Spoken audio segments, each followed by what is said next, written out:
You're listening to the Hawke Media Podcast, a podcast dedicated to helping entrepreneurs and executives crush the digital marketing game. Whether you're looking for techniques and strategies or tools and resources, you've come to the right place. Let's get into the show. All right, you're listening to HawkeTalk. I'm here today with Charlie Engle. How are you? Man, I'm actually really good. And I try to be honest when somebody asks me that question. Yeah. No, and you got to love it when you ask that question and then they're like, I'm terrible, man. And you're like, oh, here we go. Let's get into it. And listen, we're on a podcast. It could make for good radio. But yeah. So got to start from the beginning. You know, I just assume you were like, you're born and you just like sprinted out and started doing laps in the halls, or like, take me back. Where did it all start? Only when I was on cocaine. But Okay, other perfect. than that. Yeah, it's a good way to start. So, yeah. Yeah, no, dude. So it is, my parents were 18 years old. So when I was born, so they were kids. They were practically children themselves. And where were you? In North Carolina. So my dad was actually playing for Dean Smith at the University of North Carolina in his first couple of years of coaching back in the day. And my mom was a playwright and an artist and theater person. And they didn't stay married all that long, but I like to think that they got one good thing out of it. But I had I'm 59, so I really grew up, my early childhood was in the 60s in North Carolina. And put it this way, by the time I was 5 years old, I knew how to make a protest sign that I could hold up.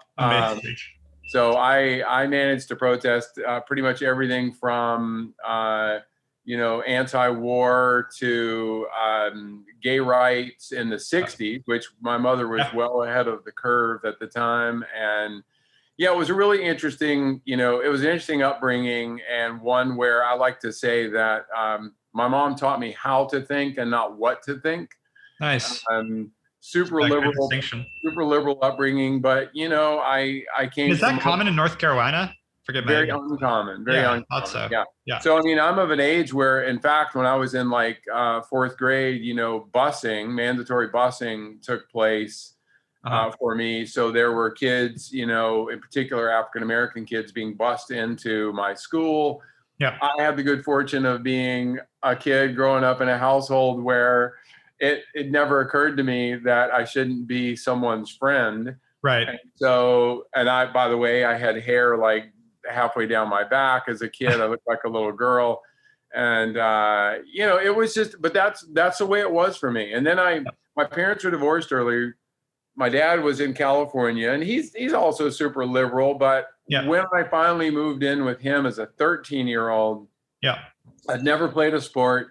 I'd pretty lousy student, all of that. My dad was a more regimented, hard charging guy. So I went from seeing a play every night of the week, that my mother was producing, to playing football, basketball, baseball. I ran track and cross country. Oh. The only thing I was good at was track and cross country. I was 6 feet tall, which is what I am now. So I hit my peak. At 13, you were 6 foot. Yeah. That's a lot. But I was like 120 pounds. Yeah. And I could jump, I could run. I broke 5 minutes in the mile when I was, 13. I remember, I think it was like at 13, you had to run the mile in under 10 minutes, and a lot of kids struggled. And you're 13 years old breaking 5, which is an insane feat for most people, period. Exactly. Well, I won the state of California in, Junior Olympics. And anyway, look, man, here's the thing though. Yeah. I went from that, and a high school experience where I was captain of the teams, student body president, taking a pause before we jump too far ahead. Yeah. Why did you move in with your dad at 13? What was it that took you? You know what? Wow. It's actually I haven't answered that question in a very long time. And I address it in my book because it was a very painful look. My mom was doing her own thing. And I was, as I like to say with my mother, I was lovingly neglected. Sure. And there was, she was an amazing woman. She passed a few years ago, and she was incredible, but you know what? She had her own life. And I reached a point where as a 13-year-old, as a 12-year-old, we moved to Attica, New York, where my mother taught acting and writing in Attica State Prison. And I basically, was raising myself up there, and I got in some trouble. Not terrible, but I drank a couple times because I was hanging out with some, although look, Erik, I like to say this: when people say when people say this, I was hanging with the wrong crowd, I always look at them and say, how do you know you weren't the wrong crowd? Yeah, it's such a fair statement. Yeah. Yeah, exactly. Everybody always points the finger the other way, right? Yeah. But I went to my mom and I just said, look, if it's okay with you, I'd like to move in with Dad. And I actually didn't learn until much later in life, honestly, how deeply it wounded her. I mean, she wanted what she felt. She wanted what was best for me, or at least what I thought was best. Yep. And look, it was the right choice. I mean, I got a chance to play sports. I made good grades. I did all these things. I ended up as a 17-year-old going to the University of North Carolina to play football, arguably. Was that you wanted to follow in your dad's footsteps? And we in a way. Yeah. And look, dude, to be deep and real, I did what so many people do in their lives. I tried to please my father, and I never got any satisfaction out of that. Never.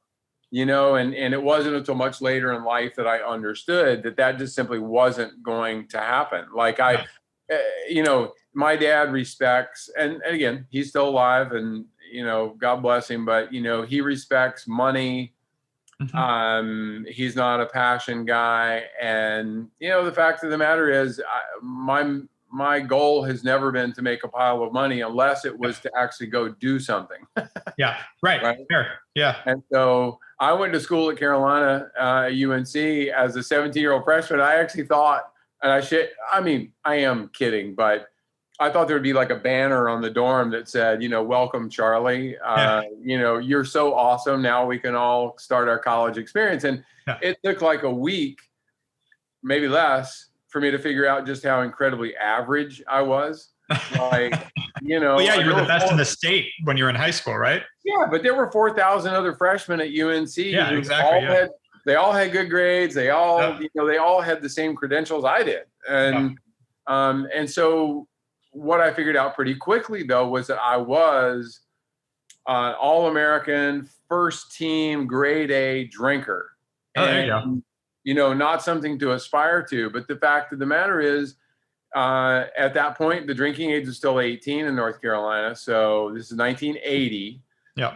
I never play a down of football. I never step on a football field again. But I had the audacity to go out for the basketball team at Carolina. Yeah. And I actually made the JV basketball team at Carolina. And the JV coach was Roy Williams, who ended up, later on being Carolina's varsity coach for many years, just retired this past year, and one of the greatest coaches ever. But I got a chance to actually be at Carolina with Michael Jordan and James Worthy and Sam Perkins. That's a nice time. Yeah. And so that was my experience at Carolina. But by the time my senior year came around, I flunked out. I drank myself. I drank and cocained my way out of college. Yeah. And it was the first real lesson for me that I was different, in the sense that, I hung out with a lot of guys who also partied, but for the most part, they stopped at, if there was class the next day, they stopped at 3:00 in the morning and actually went to bed for a while and got up and went to class. Yeah. The difference with me is when I really dove into that lifestyle, there was no going to class. Like there was no stopping until I was out of money or time or resources or everything. Like that was it. Yeah. And, and it was a mess. I made a mess of things. And I spent the next 10 years of my life actually moving to a new place. I moved to Seattle. I moved to LA. I moved to San Francisco. I moved to Atlanta. I went to St. Louis. Mm-hmm. And every time I would go, I would get a good job. I was a salesman, right? So I was like, in California, I was the top Toyota salesman in the country for a couple of years. I sold 650 Toyotas a couple of years in a row. Meanwhile, I'm in the bathroom doing cocaine before I come out to shake the customer's hand. So you got a lot of energy, at least. Yeah. So, those 10 years, I would move, I'd get a good job, I'd be the top salesman, I'd get a new girlfriend, life would be good, I'd celebrate, I'd basically, throw it all in the shitter through the next 6 months, move again, start the whole process over. And it took those years. I mean, you can point out the obvious thing that was with me every time, and that was me. No matter how many times I moved, I was still there. Yeah. And, and I took my problems, with me. And I went to rehab when I was 26, stayed sober about 6 months, and then relapsed and stayed drunk for 2 years. And finally, and dude, that wasn't it. I went to meetings, I went to church. I'm always curious about this. So this is almost a personal note. I have not struggled with addiction, but I have a lot of people, everyone has someone around them that has. Yeah, of course. And your thoughts on that, the rehab sort of 12-step program, like, because as someone that sounds like you did go, drop back into it, do you think that program makes sense? Because I've just seen, it doesn't seem as effective as you'd hope with people. I think things have really changed. And 10 years ago, and full disclosure, I'm now, as I think I'm 29 years clean and sober, I'm happy to say. And, I'm the director of addiction and recovery for Deepak Chopra and the Chopra Foundation. And there's some cool stuff going on. But in the first 3 years of my sobriety, so at 29 years old, my first son was born, and I finally said, okay, you know what, I'm going to quit. For real this time. This human being who loves me and who I love, and I have these feelings that I've never had before, I need to do better for him. That lasted a couple of months until I found myself, in a dumpy motel in Wichita, Kansas, smoking crack for 6 days. And that binge ended with me sitting on the ground, handcuffed, with the police searching my car, and it had 3 bullet holes in it. It was this crazy event. And I recognize, I just real quick, because I have to ask, what happened? Did you get in a shootout buying crack? What was a dealer shot at me. He tried to rob me. I mean, again, I'll get off into one quick side note here too. Look, I was a clean cut white boy driving a decent car, a Toyota 4Runner. I never got pulled over. I never got stopped by the police. Because I looked basically like a young version of this. If you're African American in that neighborhood and you're stopping your car and talking to somebody, you're getting 10 years in prison. And so it was my first lesson in sort of the inequities of, racial disparities and what happens kind of in the hood. But in that particular instance, I showed up at the same street corner, 3 hours in a row, flashing a couple $100, at a time. And I think the guy finally was like, well, shit, I'm just going to take this. Yeah. And so I ended up with 3 bullet holes in the side of my car. But the policeman, I'll never forget it, man. The cop is searching my car. He reaches under the driver's seat and pulls out a glass pipe.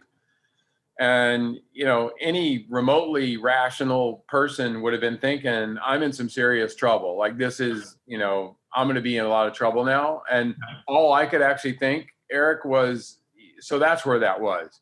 I spent 2 days looking for that damn pipe, as an addict will. And that's how sick I was at the time. And I think it was maybe the best and most important epiphany I ever had. And it was this simple phrase. And that's, nobody's coming to save you.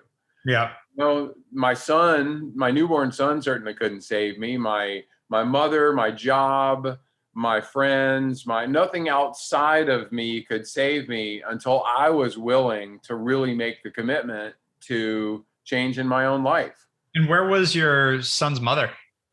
So we were still married, and she was, I was on a job in Wichita at that point, but we were living in North Carolina at that point, in Greensboro, North Carolina. And, I had to make a living. So I was off, I had a crazy business. I chased hailstorms for about 25 years, and just another crazy, weird thing that I did and still do sometimes.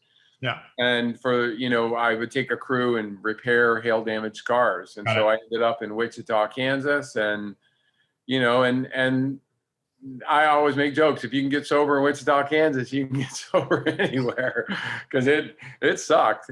And, but I went to a meeting that same night of what I'm describing to you. I went to my first AA meeting that I ever went to, like, with the intention of, like, okay, I'm here because I need to be, not because I'm trying to get somebody off my back. Got it. And the next morning I got up and I put on my running shoes and I went for a short, painful, ugly run. But I did those two things every single day for the next 3 years without missing a day. I went to a meeting every day. I went to a meeting every day for 3 straight years. And I ran every day for 3 straight years. And slowly I started to build a life for myself. And back to your question, though, look, I would say that AA and running equally saved my life. Like, running really saved my life. And then running, like, gave me a life. Then I used it as a tool to actually create a life for myself.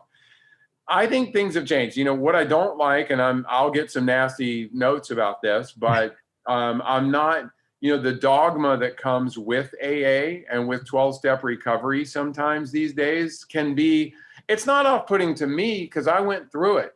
Yeah. But what I see is that it does, kind of to your point a minute ago, I think that it does repel some people. There's a lot of misunderstanding about the role of God. Yeah.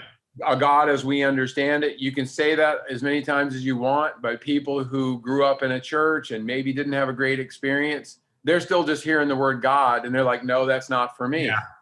And so my feeling is that, all recovery, and that's why I'm with Deepak. I mean, to be honest with you, Deepak and this program we're working on called Freedom from Addiction, it's agnostic. It's like, it has no religious base. It has a very spiritual base, but it is about a combination of how the mind and the body work together.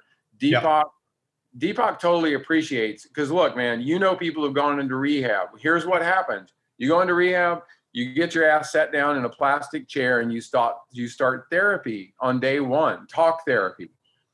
Talk therapy is very important. Anybody's ever seen a therapist? It's critical in recovery, but especially in early recovery, the body is trashed. There needs to be a lot more attention paid to getting actually healthy. Yep. And everybody can't eat the same. You need to actually understand your own biochemistry, your genetics, what's going to work for you. I ran. It may not be running for you. It may be biking. It may be paddling. It may be yoga. It might be meditation, whatever it is, but you have to do something to feed the mind and the body. Yep. Agreed. And so first off, what ended up happening with the police? You talked about getting arrested. They actually did it. They just let me go, man. They did. Yeah. Yeah. They just let me go. And again, I'm very aware of my own too. Like it is crazy. I say it on stage. You want to talk about white privilege? Yeah. I recognize there's no other explanation for why they would let me go. My car was filled with cans and bottles. It had a crack pipe. There wasn't any drugs left, or I would have already done them. But, at that point, they had more than enough to, at a very minimum, arrest me on some minor charge. Yeah. And who knows, maybe I said something that changed their mind. I mean, I'm not a religious person, but I will tell you this, like in that moment, as we all know, we all have a tendency to say, as I call them, Santa Claus prayers. Yeah. Which basically means, if you get me out of this, then here's what I'll do for you. Yeah. Kind of a thing. And for the first time ever in that moment, I actually sort of uttered a prayer. I don't know if I said it out loud, but it was just to have this burden of craving taken away from me. Like I just didn't want to feel like that anymore. And that was the last time, right? It was. Yeah. There's been a couple of other close calls where, I think the universe kind of intervened to my, getting ready to use and my phone would ring or whatever. I mean, we've all had those experiences where I have, a friend who tried to take his life a few years back and he got this crazy call from a friend he hadn't talked to in 20 years. And I mean, literally he's he's on the fringe of getting ready to take his life, and this friend calls him, and and it stopped him. The friend never even knew it, but it's interesting how our lives work that way. Words said to us by a stranger in passing can like change the entire course of your life. Yep. Like, you just don't know. Totally agree. And so, all right, so you start running, you spend 3 years running. Did you already have a knack? I mean, I know you had a knack for it in high school, but were you right off to running under 5-minute miles again? No, it was not that easy, but I will tell you this. I did run like 30 marathons in those 3 years. You did? Wow. So when you say you ran every day for 3 years, it wasn't just right. like I went for a 3 Obviously, I had that whole addiction thing under control. Yeah. And and look, there's a healthy side to addiction too. Being fully engrossed by something that's actually good for you. I don't know that is such a problem. No, well, and people said, and look, and I love to make this point. I had people in my life, friends, family, people who loved me, telling me like, "Oh, it seems like you just switched addictions and like back to running." I'd take it. Yeah, but here's the thing, and it is an interesting thing that maybe you've experienced in some portion of your life. When you make a huge lifestyle change, the people that you did your old behaviors with, they want to pull you back because misery really does love company. And like my friends would say, "Hey, dude, you don't need to stop. You just need to like slow down." I'm like, are you kidding me? Like, have you been watching me for these past years? If I could slow down, don't you think I would have done that? Yeah. And it took me a while to understand it was their fear of kind of going on without me. Like, I was part of the party bus and they wanted to stay on that bus. They wanted to keep the band together. And when how old were you, by the way, at this point? So I was 29 when I got sober. And what's crazy though is over the next it even happens now, even after all these years, people from my past, and I believe in this premise we call attraction rather than promotion. The minute you start promoting yourself and your lifestyle, you end up repelling people. Yeah. My mission is I just live, man. I share my stuff with people. If they find some nugget they can use. But it's not my freaking job to tell somebody else how to live their life. 100%. But if they're miserable and it comes from drinking and drugs and they hear my story or they read my book and they're like, you know what? Maybe there's something there for me. Yeah. Then my job, if you will, is done.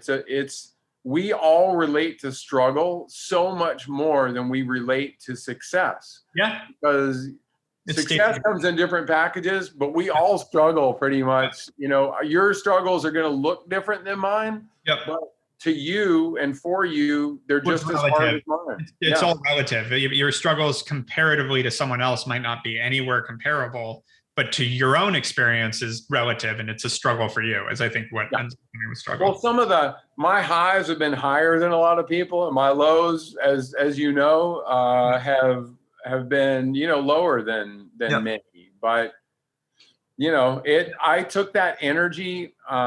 The other thing that I learned in those 3 years of running every day, because I think what I was trying to do, Erik, is I literally was trying to run so hard that I was trying to kill the addict. Like if I could have taken a scalpel and like cut that part of me out like a cancer, I would have done it. Like, that's what I was trying to do. But it took those 3 years to understand the obsessive, addictive part of my personality is all the best parts of me.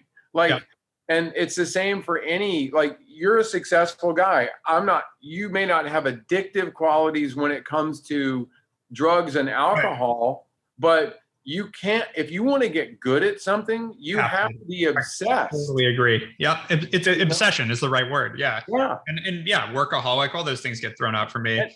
And the obsession, sometimes it might be at the cost of a relationship and there are times when you have to pull it back, and maybe family says, "Hey, man." I think that's part of it too. Is it's the willpower control. Like, are you doing it because you want to, or are you doing it because you can't help it? And I think that's the part that you have to fight. Well, the people who, we all know them. There's the people who are keeping score. And like, if that score is counted by how much money they have in the bank or how many medals they get in marathons or whatever it is, it's a pretty shallow victory. I mean, so they're going to do what they do. But my hope is for me that what I really am seeking is cultural experience. I want to be a cultural explorer. I want to see as much of this planet as I can before I'm done, tell as many stories as I can, and then go wherever you go when you're done. Yep. That makes sense. So you run for 3 years. Was it starting to pay the bills at that point too? Were you making any money running, or are you just doing? I was fixing hail damaged cars, and like I'm making a lot of money at that. I actually had about 50 employees and built a pretty big company. Wow. Nice. And so, we flash forward though, and I started to like, if a marathon made me learn this lesson, then what lesson could I learn if I ran 50 miles, or if I ran 100 miles, or if I ran hundreds of miles? You said 30 marathons in 3 years. Like at that point, a marathon's like when I go for a jog. Like it's not an accomplishment anymore. After 30 of them, it doesn't really scratch that itch if I feel accomplished. Yeah, at this point, and I reached a point where I'm like, okay, I still love doing marathons, but what I love about them today is, shared camaraderie and suffering. Like you stand at the start line of any race, marathon, half marathon, 5K. Everybody's got their running clothes on. You don't know if the guy next to you or woman is a CEO or the janitor at the local high school. And it doesn't matter because either one of them is probably going to kick your ass today. And it's about having this human shared experience and the energy that comes with that. People think that it's about racing. Yeah. Man, if you're out there to race other people all the time, get a life. It's like nobody, unless you're winning an Olympic gold medal, like nobody really cares how fast you run a 5K or a marathon. Yeah. We all think the world is watching us, and like, heaven forbid we enter a marathon and we run it slowly. It's like, who cares? Just go participate. Be part of it. Yep. So agreed. And so after that 3 years, did you stop or what happened? I kept going. So I started winning races across, like I ran across the Atacama Desert in Chile and the Gobi Desert in China. And I ran across the mountains in Ecuador, and I climbed mountains. How were you affording to do all this? I'm curious, just because you had that business. So I would work, like basically I was working hail season. I considered myself like a pro ball player. Like I had 6 or 7 months, and I wasn't making millions of dollars, but I was making a couple $100,000 or something like that, which for me was a lot of money. Well, you're living in North Carolina, the cost of living is crazy. Like it was enough to pay my bills, support my family, and I could take a portion of that and go chase adventure somewhere. And was your wife, and Jonathan's young, but your wife pretty supportive of all this? She was very supportive until we got divorced. Sure. Yeah. That changes things sometimes. I'm actually kidding. We're still great friends. We got divorced in the early 2000s. And I will say, and this is an important point, she was there for me. She supported me more than any other human on the planet when I got sober. And like we stayed married for 7 or 8 years after I got sober. But the fact is, I got married at 25 when I was very not sober. Yeah. And there came a time when I recognized I didn't need a caretaker, which she kind of was for years. And I woke up one day and just realized, I wasn't in love. There wasn't that spark and passion. We had 2 kids together, so that was forever.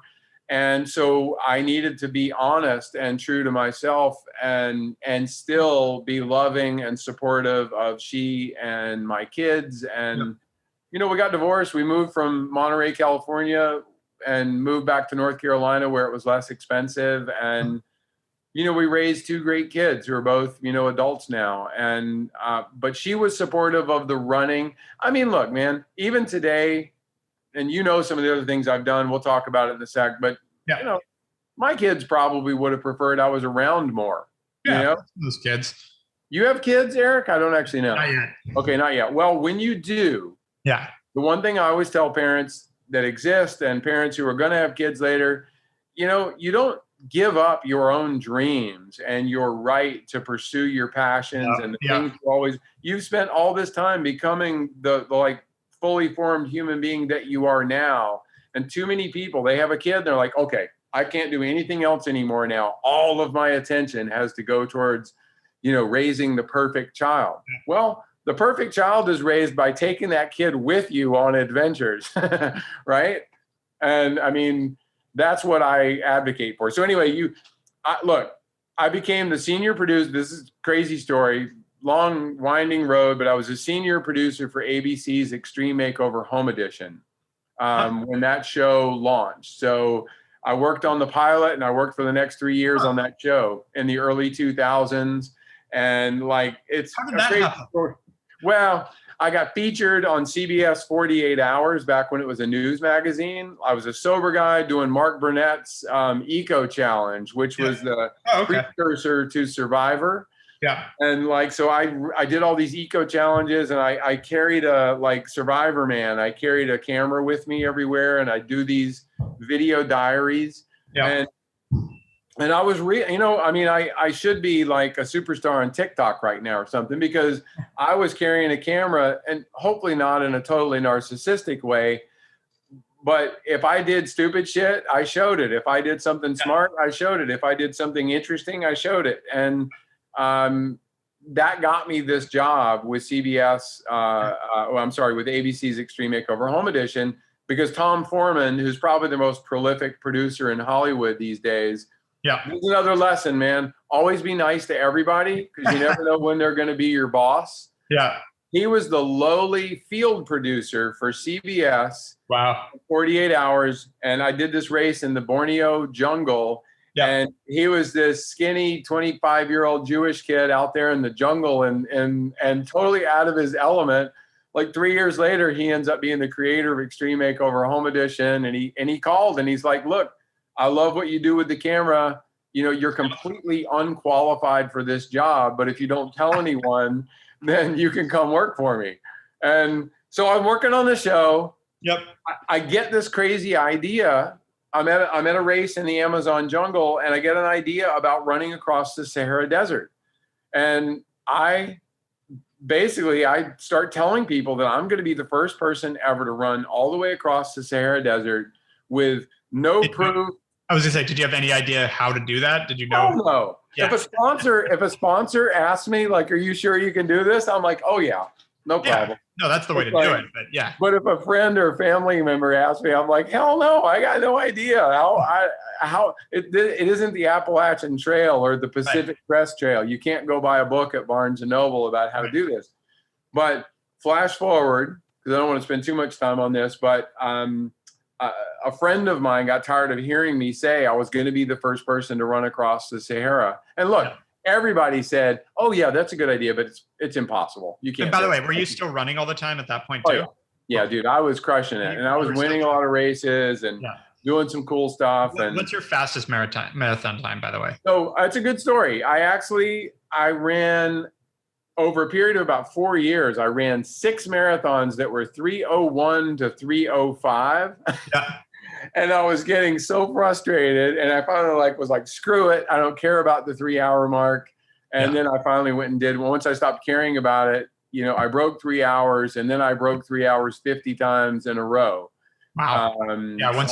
It's like breaking the 2 hour thing. Once someone does it, everyone's going to start. I've run a lot of marathons, but my best time ever was 2:52. So I probably should have been a lot faster, and I don't know why I never.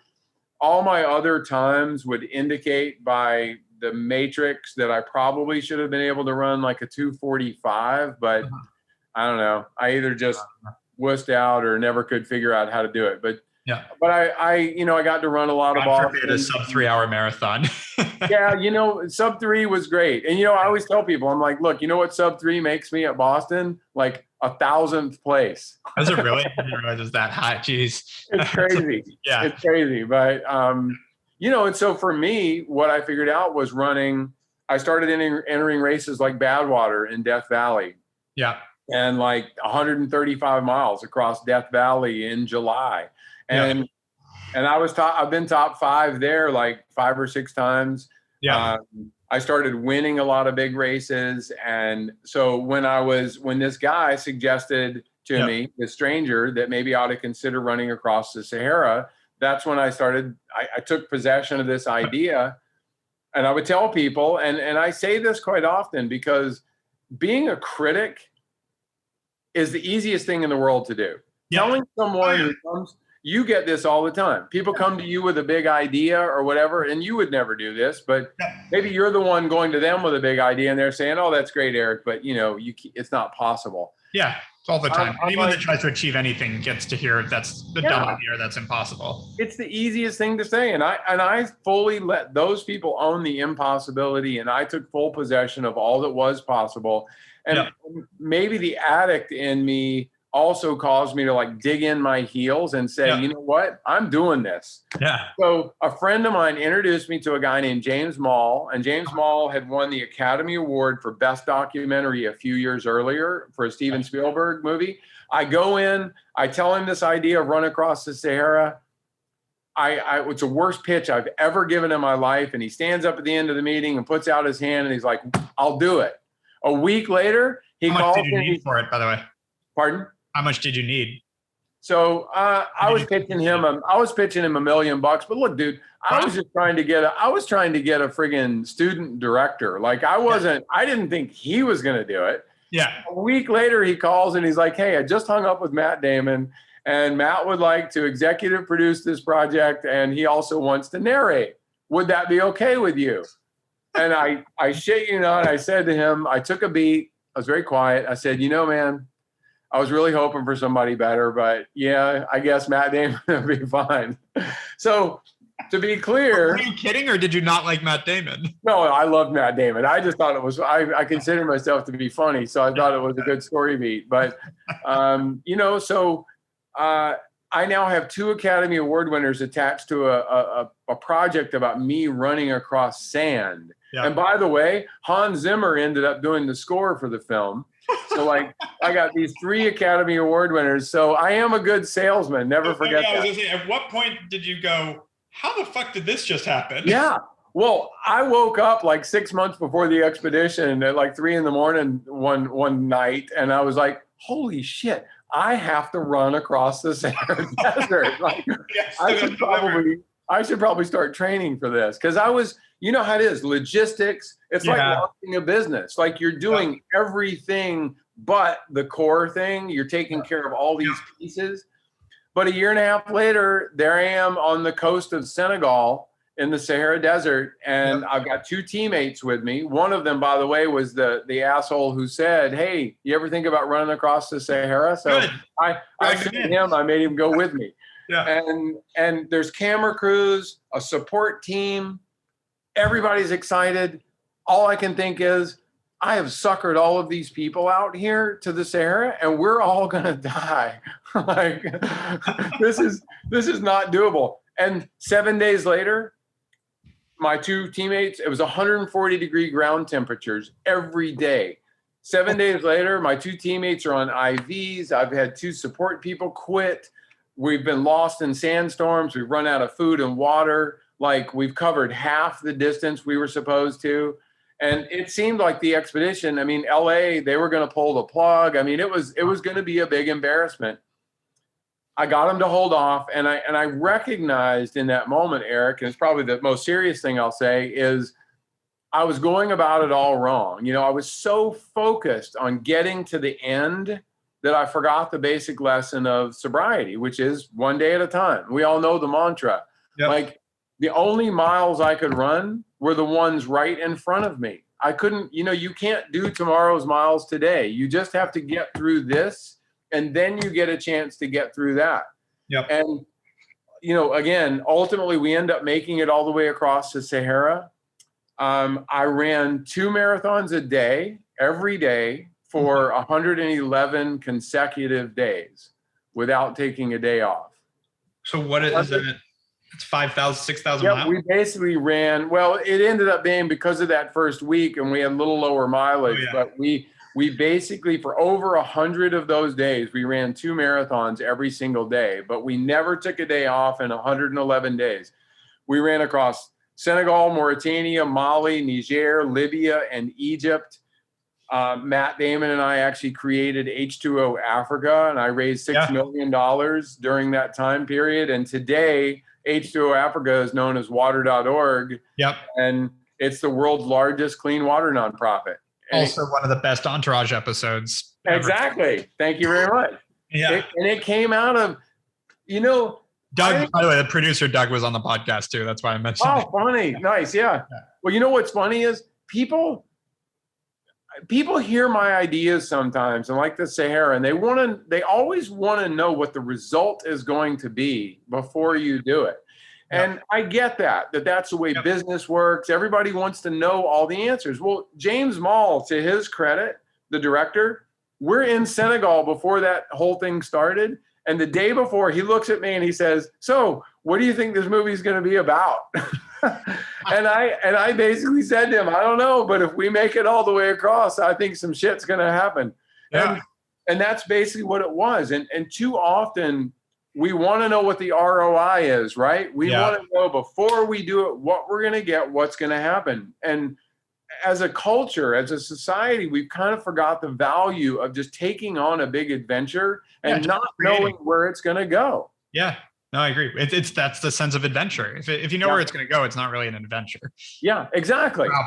That's why, again, running marathon. Look, I still love to run marathons, but the marathon doesn't really have anything to teach me anymore. I still run hundreds all the time. And, I've never run 100 that I didn't want to quit at some point. Because, but I tell people that's the whole reason to do it. Like that moment when I'm certain I cannot go on anymore, that's the only moment I remember, because what I want to do is hit that point and then find a way to continue. Yeah. And this is very timely, by the way. I'm training for a half right now, and it's the perfect amount of coaching I need right now. What would you get out of it if you didn't have some doubt and some questions? And if at some point during that half marathon, you're not going, "Fuck, this is a stupid idea." Like you, by the way, great. I did run a full marathon a decade ago, and I was going to train for a half.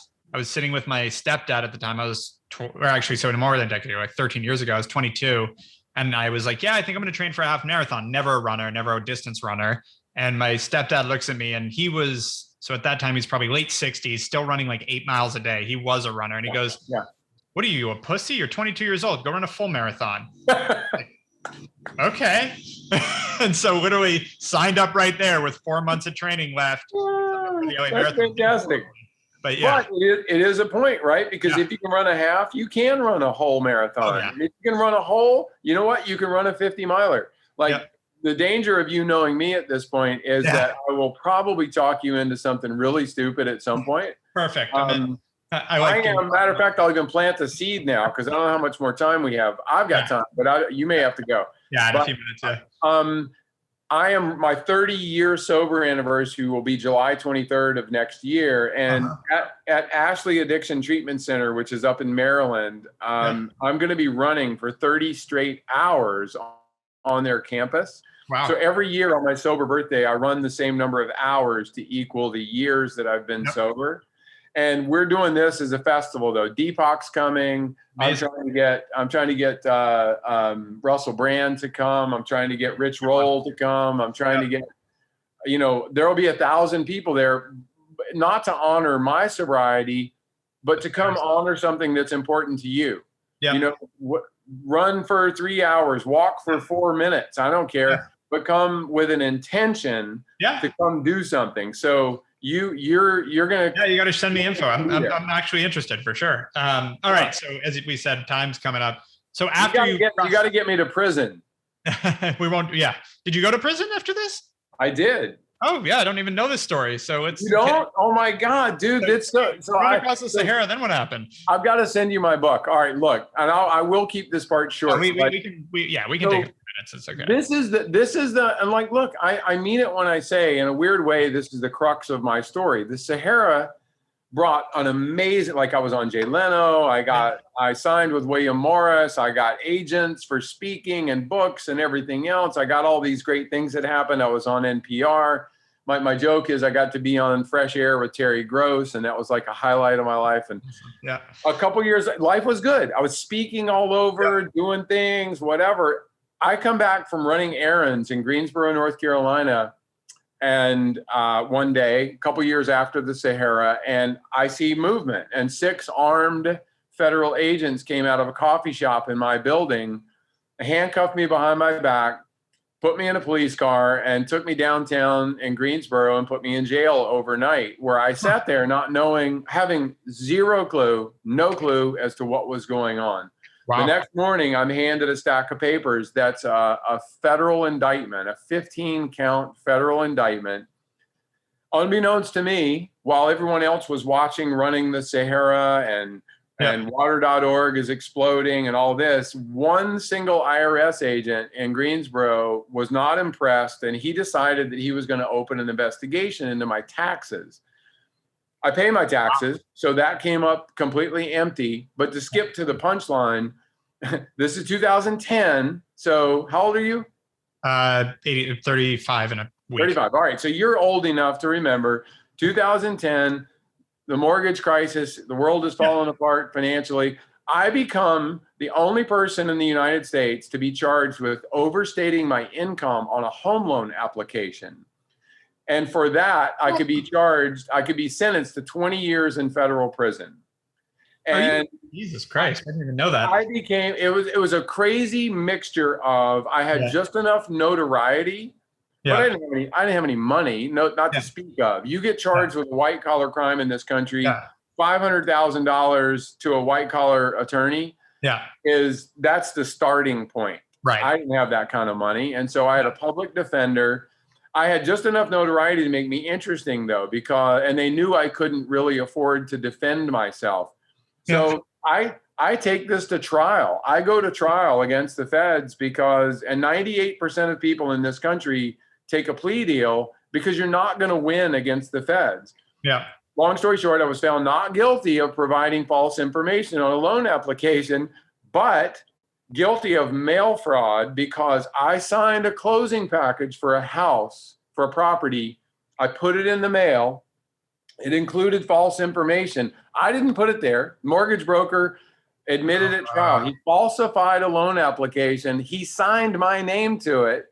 We proved all of that beyond a shadow of a doubt. But I still signed the closing package, which attested to this giant stack of papers. And just for anyone that hasn't done this, you mean when they hand you a stack of 500 papers and go, sign here, sign here, sign here, sign here. Exactly. Yeah. Did I read it? No. Right? Nobody does. So I put it in the mail. It became mail fraud. I was sentenced to 21 months in federal prison in Beckley, West Virginia. So on Valentine's Day, 2011, my two teenage boys drove me to Beckley, West Virginia, and dropped me off at the front gate of Beckley Federal Correctional Institute, where I spent the next year and a half in federal prison. And, the day I was arrested, people think cancel culture is a new thing.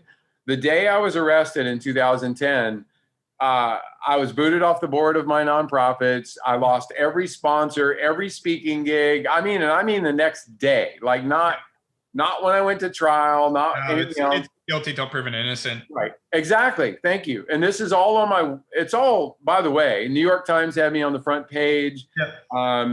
Whatever.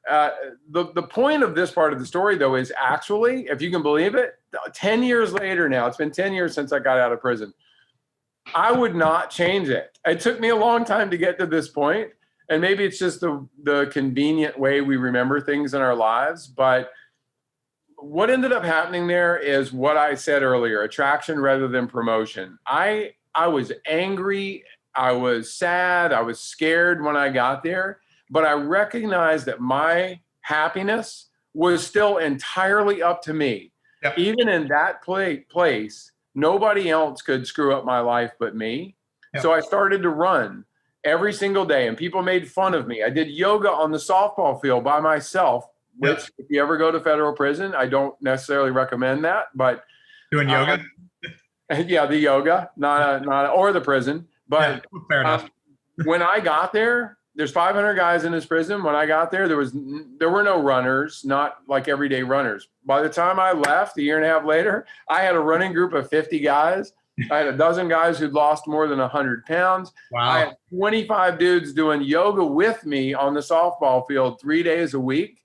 Wow. And that's how I got through it. I didn't do it for them. I did it because my favorite saying is, to keep it, you have to give it away. Whatever you have to offer, whatever that gift is that you have, if you're not sharing it with other people, why do you have it? What is the point?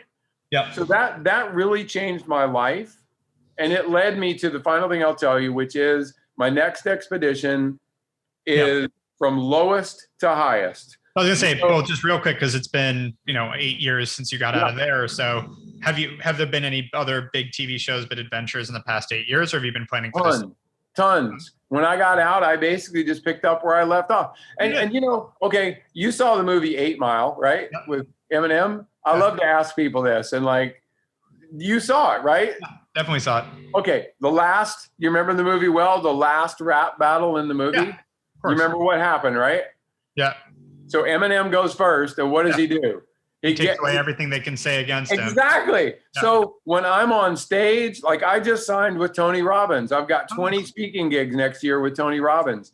Like my job, I look at it in this world, is to get on stage. I cut right here. I dump all this out on stage, because if I tell you all the things that I fear that you are going to find out about me, it takes away all the power. And I don't encourage people necessarily to dump all their shit out without thinking about it. But like, we think that our stuff is going to like somehow repel people. And what you find is the more you share your own struggles with other people, the more powerful it is. And the more people are actually drawn to you.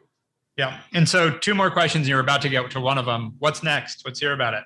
Yeah. So first of all, this thing with Deepak is big. It's really big. I could not be more excited. We're using technology and AI, and like my meeting that I was just telling you earlier at the VA hospital, like we're talking to them about addiction and recovery and finding ways to improve outcomes. So that's a greater worldly goal, is to try to change 1 billion people's lives.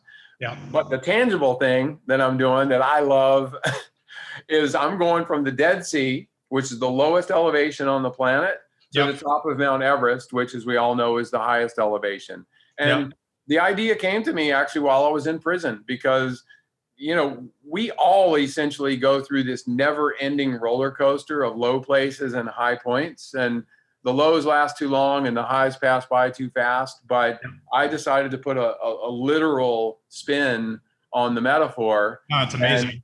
So I'm gonna start in Israel. I'm swimming across the Dead Sea to Jordan. I'm running 2,000 miles across the Arabian desert. I'm paddling 800 miles across the Indian Ocean. Yeah. I'm mountain biking from Mumbai to the base of Mount Everest, and I'm climbing to the top. There you go. When are you doing this? January 2023. So I got 14 months. There's going to be some other big adventures coming up next year. But my goal is just to tell stories and to get people to recognize that, this is it, man. Yep. This isn't a dress rehearsal, as they say, Amen. You get one shot at this. That's true. So last question. Yeah. If you had to give one piece of advice, let's say if you had one piece of advice you were either wish you were told or you were told that helps you achieve so much. Yeah. What was it, or what would it be? What is something that can help someone aspiring to follow their dreams? You know what? I try to be just organic, and I'm going to tell you what popped into my head. Do it. I hate. I shouldn't say hate, but I'm going to say hate. No, things happen for a reason. Yeah. Fucking nothing happens for a reason. It's the biggest bunch of bullshit that people like to say. Oh, things happen. Yeah.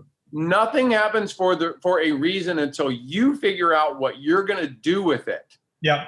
You know what I mean? Things happen. Good and bad things happen to us. If you sit your ass on the sofa and you eat Cheetos when some tragedy happens, guess what? Nothing's going to happen. Amen. If you get off your ass and you do something, then something's going to happen. So stop saying things happen for a reason. Things happen because you make them happen. Amen. Love that. So, well, Charlie, this has been awesome. Thank you so much for coming on HawkeTalk.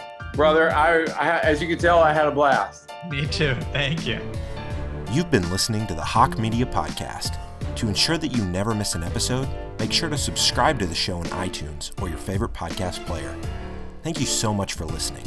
Until next time.